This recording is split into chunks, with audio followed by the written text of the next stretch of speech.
Special classes में आपका स्वागत है। हम लोग हिस्ट्री की मैपिंग कर रहे हैं, इतिहास की मैपिंग कर रहे हैं। ठीक है, इतिहास की मैपिंग में सबसे पहले हम लोग पढ़े थे क्या, पाषाण काल, यानी प्रागैतिहासिक काल में पाषाण काल। आज हम लोगों को जो मैपिंग करनी है वो है ताम्र पाषाण काल की मैपिंग करेंगे। ठीक है, इसको इंग्लिश में कैल्कोलिथिक एज भी बोलते हैं, कैल्कोलिथिक एज। ठीक, कैल्कोलिथिक एज भी बोलते हैं और कैल्थोलिथिक कल्चर भी बोलते हैं, ताम्र पाषाणिक कल्चर भी बोलते हैं। आपको ध्यान में रखना है।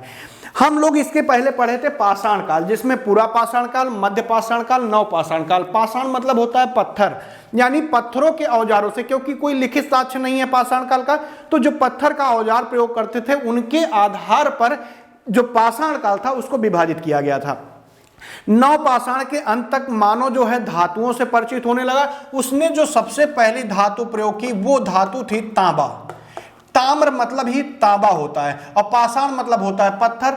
तो तांबा, जब नव पाषाण काल का एकदम अंतिम समय रहा होगा, उस समय मानव जो है किससे परिचित हो गया, धातुओं से परिचित होने लगा।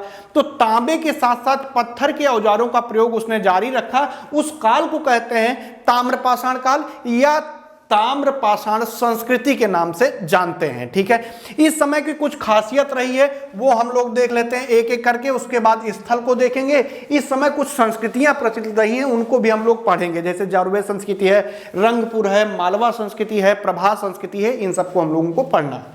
ठीक है, तो ताम्र पाषाण काल में जो सबसे महत्वपूर्ण रही वो रहा कृषक समुदायों का गठन। किसका? कृषक समुदायों का गठन इसी काल में हुआ। प्रश्न आता है कृषक समुदाय का गठन किस काल में हुआ, तो ताम्र पाषाण काल में हुआ। ताम्र पाषाण जो संस्कृति रही है ये हड़प्पा की संस्कृति के समकालीन पैरेलल चलती रही है। ठीक है, तो दूसरा जो है महत्वपूर्ण चीज इस समय ग्रामीण समुदाय का गठन। क्या है? ग्रामीण समुदाय का गठन इसी समय हुआ। ग्रामीण समुदाय का भी गठन इसी समय हुआ, कृषक समुदाय का भी गठन इसी समय हुआ। अगला जो महत्वपूर्ण चीज है, इस समय लोग जो घर बनाते थे वो नरकुल और गारे से बनाते थे। नरकुल और गारे से घर बनाते थे। आप लोग नरकुल देखे होंगे, पानी किनारे जहां पे पानी लगा होता है, नाला वगैरह हो, वहां पे उग जाता है। इसकी बांसुरी भी बनाई जाती है छोटी से। ठीक है, तो बांसुरी बनाने का काम भी आता है। जैसा वो मक्का का वो होता है पौधा, वैसे ही ये भी होता है। ठीक है, बस उसमें बाल लग जाती है, मक्का लगता है, इसमें नहीं लगता। ठीक है, नरकुल है और गारे से घर बनाया जाता था। इस समय जो महत्वपूर्ण पूजा प्रचलित थी वो मातृदेवी की थी। मातृदेवी की लोग पूजा करते थे और साथ में विष्णु की पूजा करते थे। ठीक है, विष्णु। अच्छा, इस समय अग्नि की पूजा भी बहुत प्रचलित थी, ये भी आपको साथ में लिख लेना है। अग्नि की पूजा प्रचलित थी। महाराष्ट्र में जैसे इनाम गांव है, जारवे है, वहां से दो छोटी छोटी मूर्तियां मिली हैं, जिनको माना गया है, जो छोटी छोटी मूर्तियां मिली हैं उनको भगवान गणेश और जो महाभारत की बिसरा थी उनसे जो है तुलना की गई है दोनों मूर्तियों की। ठीक है, बिसरा और भगवान गणेश से। तो इस समय पूजा भी प्रचलित थी। इस समय जो लोग खाने पीने के लिए खेती करते थे, जैसे इनाम गांव है, मालवा है, यहां से जो खेती के साक्ष्य मिले हैं वो मिला है गेहूं और जौ की खेती के बारे में जानकारी मिलती है। इस काल की जो सबसे प्रमुख चीज रही है, सबसे प्रमुख खासियत जो रही है वो रही है चित्रित मृदभांड। क्या है? चित्रित मृदभांड। इस समय के लोग जो थे वो चित्रित मृदभांड बनाते थे। चित्रित मृदभांड का मतलब हो गया कि जैसे इन्होंने काले रंग का मृदभांड बनाया, उस पर सफेद रंग से चित्रकारी कर दी, या उस पर चॉकलेट लाल रंग का बनाया, उस पर चॉकलेटी रंग की आकृति कोई उकेर दी। ठीक है, तो इस काल की जो प्रमुख विशेषता रही है वो चित्रित मृदभांड रही है। कृषक समुदाय का गठन हुआ है, ग्रामीण समुदाय का गठन हुआ है, नरकुल और गारे का घर बनाते थे, मातृदेवी विष्णु की पूजा करते थे, अग्नि की पूजा काफी प्रचलित थी। दो छोटी छोटी मूर्तियां मिली हैं जिनको भगवान गणेश और किससे, बिसरा, जो महाभारत की बिसरा थी, उनसे क्या किया गया है, उसकी तुलना की जाती है। ठीक है, अच्छा, इस काल में लोग धातु का प्रयोग करते थे, तांबे का प्रयोग करने लगे थे। तो इस काल में तांबे के प्रयोग के कारण, क्योंकि तांबे का अगर कुछ काम करना है, शिल्प काम करना है, शिल्प करना है, तांबे से कुछ बनाना है, तो इस काल में शिल्प कला में लोग काफी प्रगति कर लिए थे। इस समय की जो भट्टियां मिली हैं उनका तापमान जो माना गया है 500 से 700 डिग्री सेंटीग्रेड के आसपास माना गया है, यानी ताम्रपाषाण काल में जो शिल्प कला थी काफी आगे बढ़ चुकी थी। जो ये तांबा मिलता था उस समय की बात अगर हम करें, तांबा खेतड़ी और राजस्थान से प्राप्त किया जाता रहा होगा, ऐसा माना जाता है। ठीक है, उसके बाद हम लोग आते हैं, कुछ स्थल देखते हैं, उसके बाद संस्कृतियों की तरफ आगे बढ़ते हैं कि जो इस काल की प्रमुख संस्कृति रही है। जल्दी जल्दी स्थल देख लीजिए, क्योंकि स्थल के बारे में अभी आपको हम डिटेल में बताने वाले हैं। तो सबसे पहले जो भारत के बाहर स्थल रहे हैं उनको हम लोग देखेंगे। सबसे पहले जो आपको दिख रहा है ऊपर अफगानिस्तान में, इस स्थल का नाम है झोब। ये अफगानिस्तान में है, ताम्रपाषाण कालिक स्थल है, आपको ध्यान रखना है। उसके बाद दूसरा जो आपको ये दिख रहा है ये है क्वेटा। क्वेटा बलूचिस्तान में स्थित ताम्रपाषाण काल है। उसके बगल जो दिख रहा है ये भी बलूचिस्तान में है, इसको बोलते हैं नाल। नाल ताम्रपाषाण कालिक स्थल है, ये भी बलूचिस्तान में है। आगे हम लोग डिटेल में पढ़ेंगे, इसलिए इसको हम लोग जल्दी जल्दी कर लेते हैं। ये जो स्थल आपको दिख रहा है पाकिस्तान में, इसका नाम है राणा गुंडई। राणा गुंडई, ठीक है, गुंडई लिखा है, कोई दिक्कत नहीं, राणा गुंडई नाम है इसका, ये आप लोगों को ध्यान में रखना है। उसके नीचे क्वेटा के नीचे आपको दो देखने को मिल रहा है, इसका नाम है किलीगुल, ये भी बलूचिस्तान में स्थित है किलीगुल। इसके बगल जो आपको ये देखने को मिल रहा है, ये जो स्थल है यहां पे लाके लिख दे रहे हैं, इसका नाम है कुल्ली। ये भी कहां पे है? बलूचिस्तान में स्थित है। ठीक है, इसके नीचे जो पाकिस्तान में ये स्थल दिख रहा है ये है कोटदीजी, पाकिस्तान में है। ये भी क्या है? कोटदीजी क्या है? ताम्रपाषाण कालिक स्थल है। ये जो आपको दिख रहा है इसका नाम है आमरी।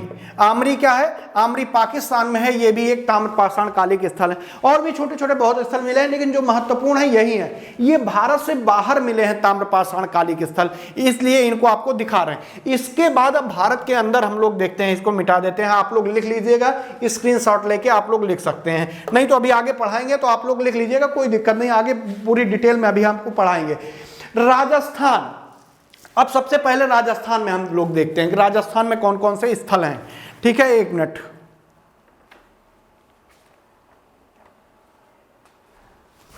ठीक है, तो राजस्थान देखिए, ये जो स्थल आपको दिख रहा है, सबसे पहले ये वाला स्थल दिख रहा है, इस स्थल का नाम है आहाड़ या आहार।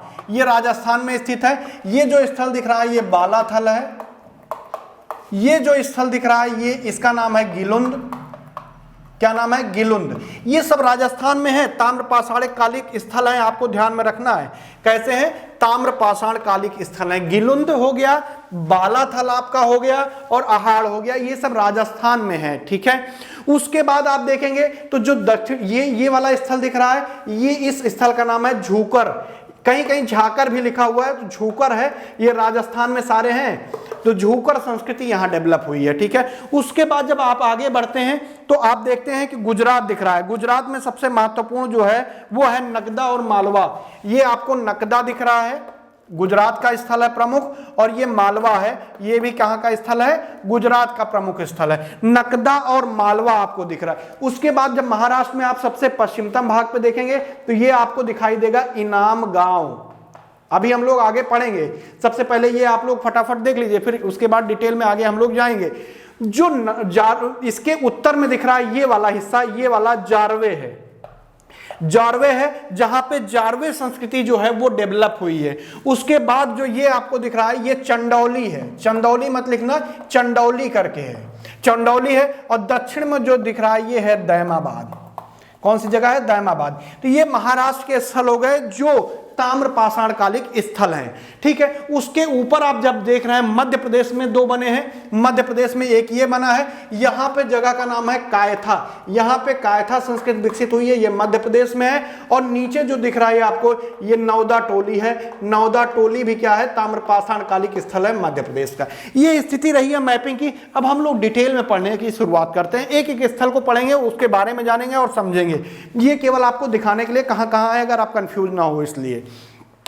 अब देखिए संस्कृतियां प्रमुख शुरू हो गई, ठीक है। सबसे पहली संस्कृति दिख रही है आहार संस्कृति। आहार जो संस्कृति है ये आपकी, ये दक्षिण पूर्वी राजस्थान में है। कहां पे? दक्षिण पूर्वी राजस्थान में। दक्षिण पूर्वी राजस्थान का मतलब हो गया ये वाला जो हिस्सा है, ये वाला, ये दक्षिण पूर्वी राजस्थान में ये संस्कृति डेवलप हुई है। कब से कब तक विकसित हुई है? 2800 से 1500 ईसा पूर्व के, ईसा पूर्व की बात हो रही, 2800 से 1500 ईसा पूर्व के आसपास। इस समय की प्रमुख खासियत थी ये काले रंग के मृदभांड बनाते थे या काले रंग के बर्तन बनाते थे जिस पर सफेद रंग की चित्रकारी कर देते थे। काले रंग का मृदभांड बनाते थे जिसपे क्या करते थे ये लोग? सफेद रंग की चित्रकारी कर देते थे। उसके बाद दूसरे नंबर पे आ रही है आपकी कायथा संस्कृति।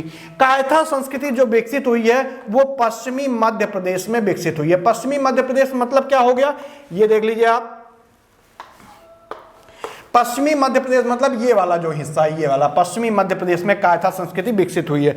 ये चली है 2400 से 1700 ईसा पूर्व के आसपास। कायथा संस्कृति 2450 से 1700 के ईसा पूर्व के आसपास। इस काल की प्रमुख जो विशेषता रही है वो रही है लाल रंग के मृदभांड। लाल रंग के मृदभांड बनाते थे ये लोग। कैसे? लाल रंग के मृदभांड बनाते थे। अच्छा, जो ये लाल रंग के मृदभांड बनाते थे इस पर ये लोग क्या करते थे? चॉकलेटी कलर की चित्रकारी करते थे। चॉकलेटी कलर की चित्रकारी करते थे, ठीक है। अच्छा, जब ये लाल रंग के मृदभांड बनाते थे उसको पांडु भांड के नाम से जानते थे। एक मिनट, पेन चेंज करना, ठीक है। उसको क्या कहते थे? पांडु भांड। जब लाल रंग का बनाते थे, जब इसमें ये चॉकलेटी कलर की चित्रकारी कर देते थे तब उसको कहते थे कंकति भांड। कंकति भांड के नाम से जाना जाता था तब ये। जब देखिए लाल रंग के मृदभांड के लिए कायथा संस्कृति प्रसिद्ध है, पश्चिमी मध्य प्रदेश में है। जब लाल रंग का बनाते थे तब पांडु भांड कहते थे। जब ये लाल रंग के साथ चॉकलेटी कलर की चित्रकारी ऊपर कर देते थे, उकेर देते थे, तब उसको कंकति भांड के नाम से जानते थे। ये स्थिति हो गई किसकी? कायथा संस्कृति की। कायथा संस्कृति के बाद हम लोग आ रहे हैं मालवा संस्कृति पे। देखिए मालवा संस्कृति का विकास जो हुआ है, जो दक्षिणी हमारा गुजरात है और ऊपर जो महाराष्ट्र वाला थोड़ा सा उत्तरी हिस्सा है, इस स्थिति में मालवा संस्कृति का विकास हुआ है। इसका जो विकास हुआ है 1900 से 1400 ईसा पूर्व के आसपास हुआ है। कब? 1900 से 1400 ईसा पूर्व के आसपास। इस समय के जो मृदभांड हैं वो बहुत अच्छे नहीं है, मतलब साफ सुथरे नहीं है। यानी इस समय के मृदभांड कैसे रहे होंगे? खुरदरे रहे होंगे, मतलब वो खुरदरे मृदभांड है। हालांकि पॉलिश ठीक ढंग से किया गया है, इनकी जो सतह है वो काले रंग की है। मृदभांड से ही सारी संस्कृति पहचान है। तो ये कहां पे है? गुजरात के दक्षिणी भाग और महाराष्ट्र के उत्तरी भाग में कौन सी संस्कृति फैली? मालवा संस्कृति सांप्रसारिक काल की। अगली है सालवदा संस्कृति। सालवदा संस्कृति जो है इसका जो विकास हुआ है 2300 से 2000 ईसा पूर्व के आसपास। कब? 2300 से 2000 ईसा पूर्व के आसपास। इसका भी जो विकास हुआ है वो महाराष्ट्र में हुआ है। इसमें मिश्रित मृदभांड मिले हैं, तो इनकी कोई स्पेशल व्यवस्था या स्पेशल पहचान नहीं है। अगला जो आपको दिख रहा है जारवे संस्कृति, ये बड़ा महत्वपूर्ण है। 1500 से 900 ईसा पूर्व के आसपास ये संस्कृति उजागर हुई और दिखती है। इसकी लोकेशन जो है वो कहां पे है? महाराष्ट्र में। कहां पे? महाराष्ट्र में। तो जारवे संस्कृति कहां फली फूली? महाराष्ट्र में फली फूली। कब से कब तक? 2300 से 2000 ईस्वी के आसपास ये फली फूली है, ठीक है। इनमें जो मृदभांड बनाए गए हैं वो लाल रंग के हैं, लेकिन लाल रंग के जो मृदभांड हैं इन पर काले रंग की चित्रकारी की गई। किस रंग की? काले रंग की चित्रकारी की गई है। कैसी की चित्रकारी की गई है? काले रंग की चित्रकारी कर दी गई है। किस पे? जारवे संस्कृति से। अच्छा, यहां से सोने का भी साक्ष्य मिलता है, इसको हम लोग आगे डिटेल में पढ़ेंगे।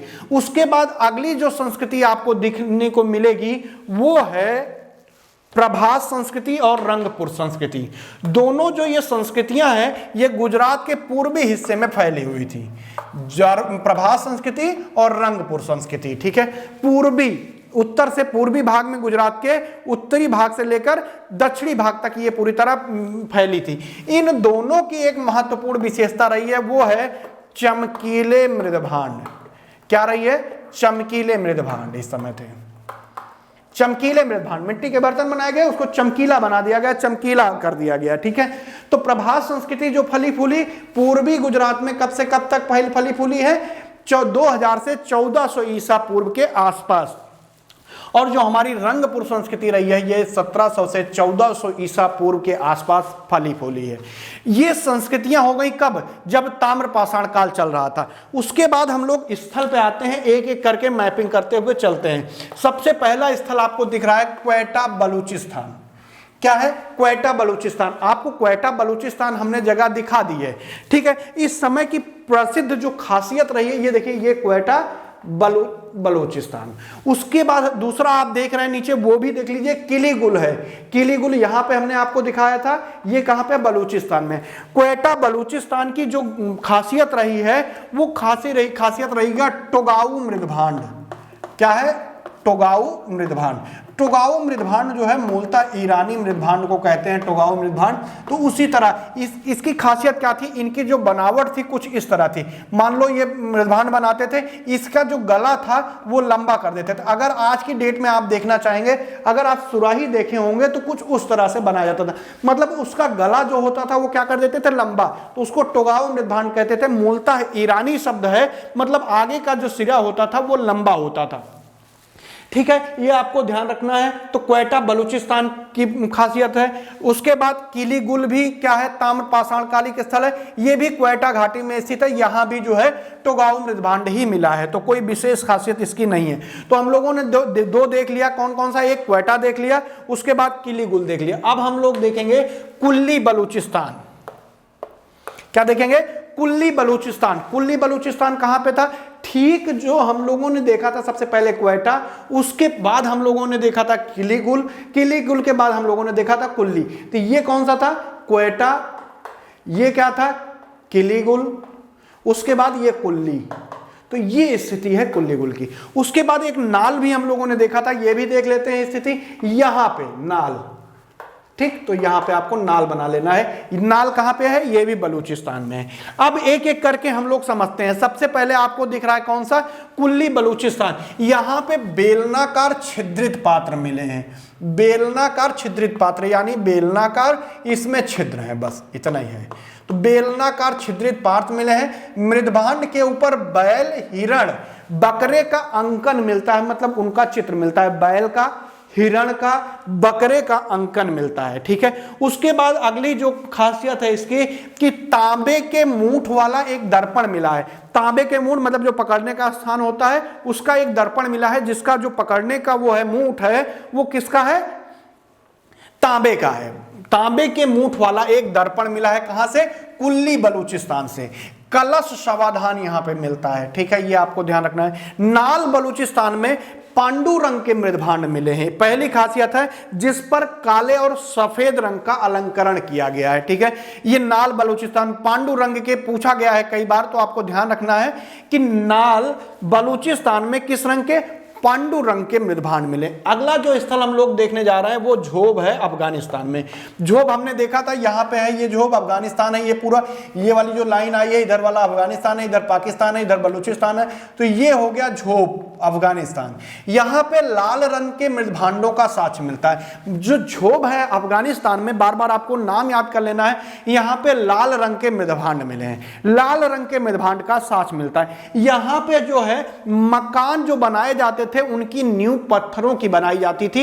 इसकी महत्वपूर्ण खासियत है। नींव कैसी बनाई जाती थी? नींव में पत्थरों का प्रयोग किया गया है। उसके बाद आप देख रहे हैं राणा गुंडई पाकिस्तान। यहां पे था राणा गुंडई पाकिस्तान, ये वाला हमने आपको दिखाया है। तो राणा गुंडई पाकिस्तान, यहां से मृण मूर्तियां मिली हैं। यहां की प्रमुख खासियत क्या है? यहां से मृण मूर्तियां मिली हैं। ठीक है, घोड़े की अस्थियां यहां से प्राप्त हुई हैं। घोड़े की अस्थि भी यहां पे प्राप्त की गई है।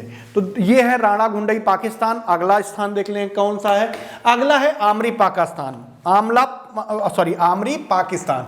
आमरी पाकिस्तान को आपने देखा था मैप में, कहां पे था आमरी पाकिस्तान? एकदम इधर हिस्सा मतलब गुजरात के थोड़ा सा उत्तर में, आमरी पाकिस्तान। यहां पे मकान जो है, भवन जो है, नाली, चबूतरे और बाजार का साक्ष्य मिलता है। यहां से किस किस चीज का साक्ष्य मिल रहा है? मकान का, भवन का, नाली का, चबूतरे का और बाजार का भी साक्ष्य यहां मिलता है आमरी पाकिस्तान में। ये खासियत है। उसके बाद हम लोग जो देखने चल रहे हैं वो है कोटदीजी। कोटदीजी की खोज जो की थी 1935 में धुर्रे ने की थी। यहां से विशाल सुरक्षा प्राचीर मिला है। मतलब जो गांव होता था पहले, सबसे पहले आप देख लीजिए कोटदीजी है कहां, तो आमरी के ठीक ऊपर ये कोटदीजी था। ठीक है, पाकिस्तान में है। ये वाला पाकिस्तान हिस्सा है, ये तो इंडिया आप देख ही रहे हैं। ठीक है, पहले कभी इंडिया था, पाकिस्तान भी इंडिया में ही था। ठीक है, तो अगर रहा होता तो बहुत सारे स्थल इंडिया में ही होते और याद करने पड़ते। ठीक है, चलिए कोई बात नहीं। तो ये क्या है? कोटदीजी है, ये आमरी है। ये आप देख रहे हैं आमरी है और ये कोटदीजी, दोनों पाकिस्तान में है। ये ताम्रपाषाण कालिक स्थल है। ठीक है, यहां से सुरक्षा प्राचीर मिली है। मतलब जो गांव बसाए जाते रहे होंगे उनके किनारे किनारे सुरक्षा प्राचीर बनी हुई थी, उसके अंदर घर बनाए जाते थे। सुरक्षा प्राचीर के अंदर कच्ची ईंटों के भवन मिले हैं। मतलब किनारे किनारे सुरक्षा प्राचीर बनाई गई है, अंदर जो है कच्ची ईंटों के भवन मिले हैं। ठीक है, जिनकी नींव पत्थरों की है। नींव कैसी है? पहले भी बताए थे, झोब में भी नींव पत्थरों की है। यहां से नापतौल का एक बाट मिला है। क्या मिला है? कोटदीजी से नापतौल का बाट मिला है। ये आपको ध्यान रखना। अगर पूछा जाए सुरक्षा प्राचीर ताम्रपाषाण कालीन किस स्थान में मिलते हैं, तो कहां मिलते हैं? कोटदीजी। इसके बाद हम आपको प्रश्न भी सॉल्व कराएंगे, तो आप लोग कंफ्यूज मत होइएगा। पूरा देखिए वीडियो, पूरा का पूरा देखिए और उसके बाद क्वेश्चन भी आपको सॉल्व करा दिया जाएगा। उसके बाद है झूकर मध्य प्रदेश। जैसा हमने आपको बताया था, झूकर पश्चिमी जो झूकर मध्य प्रदेश, पश्चिमी मध्य प्रदेश में स्थित है। यहां पे झूकर संस्कृति भी डेवलप हुई थी। कौन सी? झूकर संस्कृति भी यहां की प्रसिद्ध संस्कृति रही है। ये चंबल नदी के किनारे बसा हुआ है। किसके? चंबल नदी के किनारे बसा हुआ है झूकर। ठीक है, चंबल नदी के आप कह सकते हैं किस तट पर है? दाएं तट पर है। अगला है अहाड़, राजस्थान में। इसकी खासियत देख लेते हैं। अहाड़ की क्या खासियत, अहाड़ की खासियत क्या रही है? अहाड़ आप लोग देख चुके हैं, राजस्थान में यहां पे है अहाड़। ठीक है, ये जो अहाड़ है ये बनास नदी के किनारे स्थित है। किस नदी के किनारे है? बनास नदी के किनारे है, उदयपुर के निकट। कहां पे? अगर पूरी लोकेशन आपको जानना, बनास नदी के किनारे उदयपुर के निकट स्थित है। ये आपको ध्यान रखना है। उदयपुर की धातु युग सभ्यता है। ये जो अहाड़ संस्कृति के नाम से भी जाना जाता है, इसे ताम्रवर्ती संस्कृति के नाम से भी जानते हैं। किसके? ताम्रवर्ती संस्कृति के नाम से भी जानता है। यहाँ के जो मकान बने हैं वो गारे के बने हैं और पत्थरों के बने हैं। पत्थर और गारों के घर बनाए गए हैं। किसके? पत्थर के और गारों के घर बनाए गए। ये आपको ध्यान रखना है। पत्थर और गारे का यहाँ पे घर बनाया गया है। ठीक है, यहाँ की जो अर्थव्यवस्था थी उसका जो मूल आधार था कृषि और पशुपालन था। क्या था? कृषि और पशुपालन यहाँ की अर्थव्यवस्था का मूल आधार था। तो ये हो गया आहार, आपने देख लिया, या आहाड़ बोलते हैं। अगला जो आप लोग देखने चल रहे हैं वो गिलुंद है, राजस्थान। गिलुंद राजस्थान जो है ये भी बनास नदी के किनारे स्थित है, उदयपुर के पास। बनास नदी उदयपुर के पास स्थित है यहाँ पे। ठीक है, उदयपुर बनास नदी के किनारे स्थित है, उदयपुर के पास ही है। थोड़ा सा दूरी हो जा रही तो इसको आप सही कर लीजिएगा। जयपुर के इधर साइड में उदयपुर है तो उसको आप सही कर लीजिएगा। मृदभांड काले और लाल रंग के मिले हैं गिलुंद में। ठीक है, जिनमें सफेद रंग की चित्रकारी की गई है। तंदूर और चूल्हे का भी यहां से साक्ष्य मिला है। ठीक है, लाल रंग के मृदभांड जो है काले और लाल रंग के मिल रहे हैं। इन जो काले और लाल रंग के मिल रहे हैं इस पे सफेद रंग की चित्रकारी की गई है। यहां से तंदूर और चूल्हे का साक्ष्य मिलता है। अगला है बालाथल, राजस्थान। यहां पे हमने आपको दिखाया था बालाथल राजस्थान है, घरेलू और कुटीर उद्योगों का केंद्र था। ये पॉइंट वेरी इंपॉर्टेंट है, ध्यान रखिएगा, बहुत बार पूछा गया। ताम्रपाषाण कालिक स्थल में कौन सा घरेलू और कुटीर उद्योग का केंद्र था? तो बालाथल राजस्थान था। यहां से परकोटे का भी साक्ष्य मिला है। ये आपको ध्यान रखना है। किसका? परकोटे का भी साक्ष्य मिला है। ठीक है, किसका? परकोटे का साक्ष्य मिला है। ठीक है, अच्छा, ये जो बालाथल था ये हड़प्पा कालीन भी अवशेष यहां से बहुत सारे मिले हैं। ये आपको ध्यान रखना है। चलिए आगे चलते हैं अगले पॉइंट की तरफ। अगला है कायथा, मध्य प्रदेश। ये आपको हम दिखा चुके हैं। कायथा मध्य प्रदेश में कहां पे है? यहां पे है और यहां पे नौदा टोली है, तो ये कायथा है। और ये दूसरा नौदा टोली है, दोनों साथ साथ लिखे हैं तो देख लीजिएगा आप लोग, नौदा टोली। तो ये कायथा हो गया, ये नौदा टोली।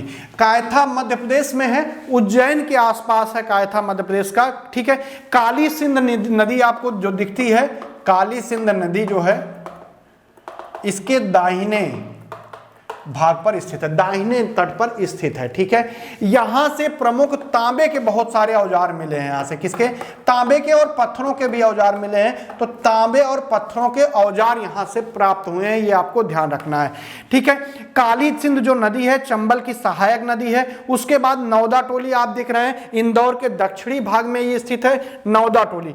यहां से चित्रित काले व लाल मृदभांड मिले हैं, चित्रित काले व लाल मृदभांड मिले हैं। मातृ देवी की मूर्ति भी यहां से मिली है, मातृ देवी की मूर्ति भी यहां से प्राप्त हुई है। किसकी, मातृ देवी की मूर्ति यहां से प्राप्त हुई है, ठीक है। अच्छा, ये नौदा टोली जब आप देख रहे हैं तो ये ध्यान रखना है, यहां से कताई बुनाई के लिए, कताई बुनाई के भी काम देखने के मिलते हैं। कताई बुनाई के लिए यहां से चरखा भी मिला है, चरखा, और एक वो होता था चरखे के अलावा दूसरा क्या, तकलिया या तकलिया जो भी बोलते थे, वो भी, तकला भी यहां से मिला है। तो कताई बुनाई का काम यहां से होता था। कताई बुनाई का काम कहां से होता था, नौदा टोली मध्य प्रदेश से, ठीक है। अगला देखते हैं, अगला जो दिख रहा है मालवा गुजरात। मालवा संस्कृति का विकास हुआ, यहां से पॉलीक्रोम के बर्तन स्टैंड पर रखी हुई एक तस्तरी मिली है जिसका धार्मिक कर्मकांड को प्रदर्शित करता है, ठीक है। क्या है, पॉलीक्रोम के स्टैंड पर एक क्या मिली है, तस्तरी रखी हुई मिली है जिसको धार्मिक कर्मकांड से जोड़ा जा रहा है, ठीक है, धार्मिक कर्मकांड से जोड़ा जा रहा है। ये मालवा संस्कृति का प्रमुख केंद्र है। अच्छा, मालवा संस्कृति का प्रमुख केंद्र जो रहा है वो ऐरण भी रहा है और ये कायथा भी रहा है, ये भी मालवा संस्कृति का केंद्र है, ये आपको ध्यान रखना है। अगला है नगदा गुजरात। नगदा गुजरात को आप दिखाए हैं, नगदा गुजरात से भी पॉलीक्रोम का बर्तन मिला है, ठीक है, उस पर तस्तरी मिली हुई है, दोनों चीजें मिली हुई हैं यहां पे। उसके बाद अगला देखिए, अगला क्या है, जारवे महाराष्ट्र। ये महत्वपूर्ण है, जारवे महाराष्ट्र में जारवे संस्कृति का विकास हुआ, कहां पे, यहां पे जारवे महाराष्ट्र। यहां से क्या हुआ है, जारवे संस्कृति का विकास हुआ है। अच्छा, जो जारवे है महाराष्ट्र का, ये प्रवरा नदी के किनारे स्थित है, प्रवरा नदी के किनारे, किस नदी के किनारे, प्रवरा नदी के किनारे विकसित हुआ है ये महाराष्ट्र में। महाराष्ट्र के दक्षिण पूर्वी भाग में, हल्का सा पूर्वी दक्षिणी आप कह सकते हैं, ठीक है। यहां से जो मिला है प्रमुख, वो मिला है तांबे का मनका। मनका मतलब गुड़िया छोटी छोटी होती है, तांबे का मनका यहां से मिला है।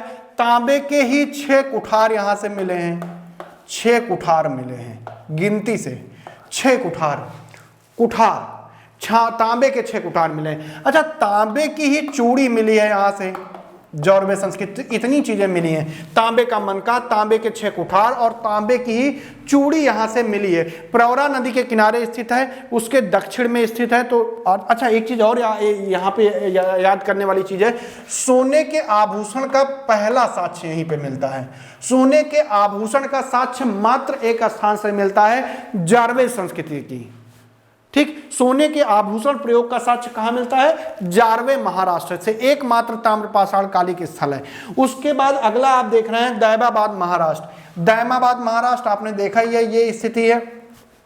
तांबे का रथ चलाता हुआ मनुष्य की आकृति मिली है, तांबे का रथ चलाता हुआ मनुष्य की छोटी सी आकृति, खिलौना टाइप में हो सकता बने रहे हो, वो मिली है। काले और लाल रंग के मृदभांड मिले हैं, काले और लाल कैसे क्या मिले हैं, मृदभांड मिले हैं, कहां से, दैमाबाद से। काले और लाल रंग के मृदभांड मिले हैं। अच्छा, यहां से कहीं कहीं, क्योंकि जारवे संस्कृति का ही दैमाबाद भाग था, तो यहां से हमने ये कहा है जारवे संस्कृति में ही सोने के आभूषण प्रयोग होते थे। यहां पे सोने का एक हार भी मिला है, सोने का हार, यानी जारवे संस्कृति में ही आभूषण प्रयोग होते थे। तो यहां पे एक सोने का हार मिला है। अच्छा, इस समय जो है दैमाबाद में कांसे की बहुत सारी वस्तुएं मिली हैं, यहां से बहुत सारी वस्तुएं कांसे की मिली हैं यहां पे, ठीक है। और ध्यान रखना है, जो दैमाबाद है ये सबसे बड़ा ताम्रपाषाण कालिक स्थल है। क्या है, सबसे बड़ा ताम्रपाषाण कालिक स्थल है, सबसे बड़ा दैमाबाद, ठीक है। अगले तरफ चलते हैं, अगला क्या है, इनाम गांव महाराष्ट्र में है। इनाम गांव महाराष्ट्र आप देख ही चुके हैं, इनाम गांव। अच्छा, गंगेरिया ये छत्तीसगढ़ में है, यहाँ पे गंगेरिया, ठीक है। तो गंगेरिया और हम लोगों को इनाम गांव देखना है। इनाम गांव में क्या है, इनाम गांव की कुछ जो स्थिति दिखाई देती है, यहाँ पे जौरवे संस्कृति की ही दिखाई देती है कि यहाँ पे जौरवे संस्कृति रही होगी। यहाँ पे नगरीकरण दिखाई देने लगता है, यहाँ से नगरीकरण के साक्ष्य मिलते हैं, या नगरीकरण दिखाई देने लगता है, ये आप कह सकते हैं। यहाँ से तांबे का एक चिमटा मिला है, क्या मिला है, तांबे का एक चिमटा यहां से प्राप्त किया गया है। गंगरिया जो छत्तीसगढ़ है, यहां से एक ताम्रनिधि प्राप्त हुई है, क्या प्राप्त हुई है, ताम्रनिधि। अच्छा, यहां पे माना जाता था कि तांबा जो है उसका संचय करते थे यहां पे लोग आके, भंडारण, या आप कह सकते हैं तांबे का संचय का काम भी यहां पे होता था, ठीक है। तो गंगेरिया छत्तीसगढ़। अगला जो महत्वपूर्ण स्थल है वो है